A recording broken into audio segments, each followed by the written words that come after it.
Back, back, and back again for the back. Starting with lat pull down. इसको बोलते हैं maximum activation grip handle bar, यानी कि mag grip handle bar. इसके साथ late pull down बड़ी अच्छी लगती है भाई, बहुत बढ़िया फील होती है लेट्स इसमें। पॉजिटिव रैप एकदम आराम से नीचे और नेगेटिव एकदम स्लो लेट्स फील करने के लिए। जैसा नाम वैसी काम है भाई, वाकई में मैक्सिमम एक्टिवेशन, यानी कि मैक्सिमम एक्टिवेशन ही मिलेगा। बैक के लिए ट्राई करिए मैंने तो, और किसी मसल ग्रुप के लिए ट्राई करी नहीं। इसकी और भी ग्रिप्स आती हैं बाइसेप ट्राइसेप के लिए, और अपने जिम में यही अवेलेबल है। पर ये है, जिसको बहाना ढूंढना होगा ना ना करने का, वो इसमें भी बहाने ढूंढ लेगा।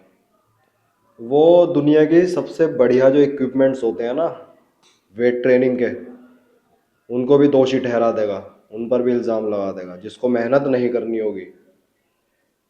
और मेहनत करने वाला आपने देखा ही है, जो बड़े बड़े बॉडी बिल्डर हैं जितने भी, ये जिनकी अच्छी फिजिक हुई है, उन्होंने कैसे कैसे जिमों में वर्कआउट किया। रोनी कोलमैन, आर्नोल्ड श्वार्ज़नेगर, कोई इनके बहुत अच्छे जिम थोड़ी थे, या लेब्रिस्ट, जे कटलर के।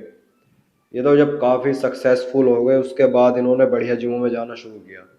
स्टार्टिंग तो इन्होंने भी ओल्ड स्कूल बेसिक जिम से ही करी थी, जैसे आपके और हमारे गाँवों में पहले जिम खुलना शुरू हुए थे, वैसे ही।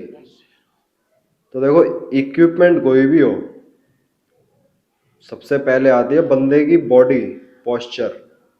पॉस्चर कैसे रख रहे हैं आप, और पॉस्चर में भी अहंकार तो नहीं है यानी कि अकड़, या फिर अहंकार, या फिर अपने आप को सबसे बढ़िया दिखाने का वो तो नहीं है गुमान, कि भाई आज वेट मार के दिखाऊंगा। ये चीज तो नहीं है। इक्विपमेंट तो कोई दुनिया का सबसे बड़ा ही ले लो तुम, रिजल्ट जब भी नहीं आने वाले। पुराने बॉडी बिल्डर्स कोई भी उठा लो आप, या अब भी जो चैंपियन बनते हैं, या जिनकी अच्छी फिजिक होती है, चाहे आर्नोल्ड श्वार्ज़नेगर हो, रोनी कोलमैन हो, डोरियन येट्स, सर्जियो ओलिविया, या फिर वरिंदर गुमान जी, प्रेमचंद डेगरा जी, मुकेश गहलोत जी, कोई भी उठा लो, इन्होंने स्टार्टिंग ना एकदम बेसिक जिम से, बेसिक से भी नीचे जिनमें बस थोड़े बहुत इक्विपमेंट होते हैं, वहीं से स्टार्टिंग की है। और देखो कहाँ तक पहुँचे हैं। फैंसी जिम या फिर हाई फाई जिम में तो बाद में पहुँचे हैं, ये फैंसी तो नहीं बोलेंगे, हाई फाई जिम मतलब जिनमें इक्विपमेंट्स अच्छे होते हैं, उनमें तो काफ़ी फेम और पैसा मिलने के बाद पहुँचे हैं। स्टार्टिंग इन्होंने वहीं से किया, ज़ीरो से, एकदम स्क्रैच से। तो यही है भाई, मेहनत करने वाले के लिए मेहनत उस जिम में भी हो सकती है जिसमें इक्विपमेंट कम हो। लेट्स बनाने वाला स्ट्रेट बार से ही बना लेगा, मैक ग्रिप ना भी हो। अभी दूसरी एक्सरसाइज चल रही है अपनी टी बार रोइंग। नेगेटिव देखो कितने स्लो जा रहे हैं, थिकनेस बिल्ड करने के लिए बैक में। देखो नेगेटिव एकदम रोक रोक कर पूरे लेट्स खोल लेने हैं नीचे, और थोड़ा इस पे एक्सरसाइज लगाओ तो भाई मन पक्का करके लगाना, क्योंकि चेस्ट सपोर्टेड है। वेट जब बढ़ जाता है ना, तो सपोर्ट आपके चेस्ट पे होता है सारा, तो पूरा एकदम मेंटली प्रिपेयर होके इस पे एक्सरसाइज चलती है। तो जो अहंकार वाली बात है ना, ये होनी नहीं चाहिए किसी में। ये अहंकार ही तो पांडवों और कौरवों को ले बैठा था, महाभारत करा बैठा था, ये अहंकार ही। इतना अहंकार कि भाई अपने ही भाइयों को 5 गांव नहीं दिए गए दुर्योधन पे। यूं कह दी थी कि सुई के बराबर की जमीन नहीं दूंगा, 5 गांव तो बहुत बड़ी बात है। भगवान से बैर करे बैठा था दुर्योधन, अहंकार के चक्कर में, भगवान श्री कृष्ण जी से। और ये अहंकार इतनी बुरी चीज है ना भाई, ये बहुत उल्टे काम करवा देती है, जो मतलब अपने सगों से होने नहीं चाहिए थे। अब देखिए, कर्ण कुल मिला के था तो दुर्योधन का भी भाई ही, पांडवों का तो था ही, क्योंकि कुंती पुत्र था इसलिए। अब पांडव दुर्योधन के भाई थे, तो कर्ण भी अल्टीमेटली भाई ही लगा दुर्योधन का। तो एक बार ऐसा हुआ था, कर्ण ने बहुत तगड़े तीर चलाए थे अर्जुन पर। वो इतने पावरफुल थे कि कृष्ण जी का भी कवच एक बार को निकल गया था उनसे। अब अर्जुन के रथ पर क्या था, बजरंगबली जी सवार थे ऊपर। जो ध्वजा थी अर्जुन के रथ पर, उस पर बजरंगबली जी सवार थे। ये अपनी third exercise, close grip cable rowing. हाँ जी, तो बजरंगबली जी सवार थे तो उनकी नज़र पड़ गई भाई कृष्ण जी को थोड़ी आहत पहुंची है कर्ण के उससे प्रहार से। तो बजरंगबली जी को इतना गुस्सा आया कि उन्होंने बहुत तगड़ी दहाड़ मारी, इतनी तगड़ी दहाड़ मारी कि पांडवों की साइड जो सेना थी और दुर्योधन की साइड जो सेना थी, कौरवों की सेना, सब भाग लिए थे बजरंगबली जी की दहाड़ सुनकर। और इतना भयभीत हो गए थे सब कि कर्ण भी डर गया था।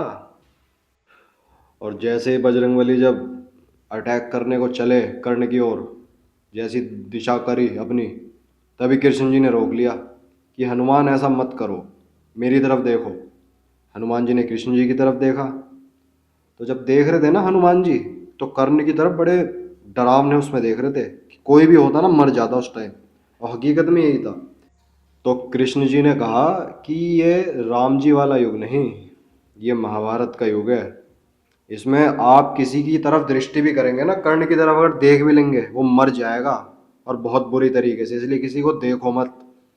जो परिणाम आ रहा है वो देखते रहिए आप, मैं ले आऊंगा सब परिणाम, पर आप ऐसे मत करो।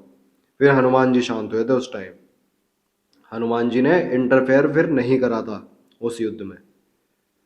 तो देखो ऐसा होता, दुर्योधन के अहंकार की वजह से भाई ही भाई के दुश्मन हो गए थे। स्वयं भगवान उसके बड़े भाई को मारने के लिए चल उठे थे, यानी कर्ण को। कर्ण था तो बड़ा ही सब में, कर्ण को बताओ मारने के लिए स्वयं बजरंगबली जी तैयार हो गए थे।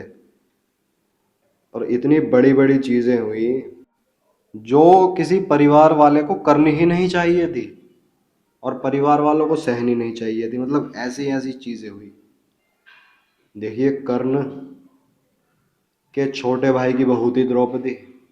छोटे भाई की बहू होती है पुत्र वधू के समान। उसके लिए कर्ण ने कितना बुरा बोला दुर्योधन के साथ, जब इनमें खेल चल रहा था जुए का। दुर्योधन ने अपनी भाभी को कितना बुरा बोला, कपड़े उतारने की कोशिश करी। दुर्योधन का छोटा भाई दुशासन वो बालों से घसीट कर लाया था पूरी सभा में। और ये राजाओं की फैमिली थी पूरी, चक्रवर्ती राजाओं की।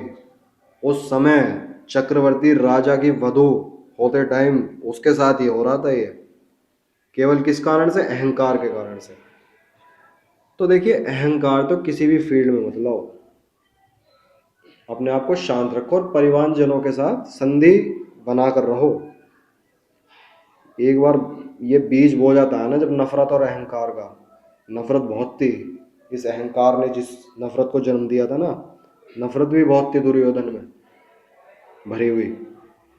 तो ये नफरत का बीज बहुत बड़ा हो जाता भाई। इसीलिए जरा से भी कहीं कोई बाहर वाला आपके परिवार में फूट डालने की कोशिश करे ना, या नफरत डालने की, तुरंत उसको कुछ भी करके उसे अपने परिवार से दूर करो। अपने घर वालों से बात करके, कैसे भी उससे पर्सनली बात करके, तू मेरे घर आना बंद कर।